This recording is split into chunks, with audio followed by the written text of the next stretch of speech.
thank you for coming to the Philippines. And Japan is such an important partner for the Philippines for development, for economic growth, and our first subway here in the Philippines will be built by Japan. And that will bring development all the way to Japan. Japan is such an important friend. Among our allies, among the countries like Japan, Australia, Philippines is not the richest.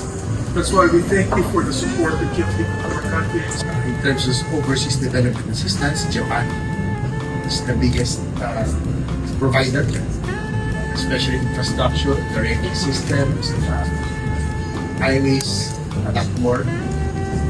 So we'd like to thank Japan. We're celebrating the 70 years of friendship. We're looking forward to the next 100 years. Yes.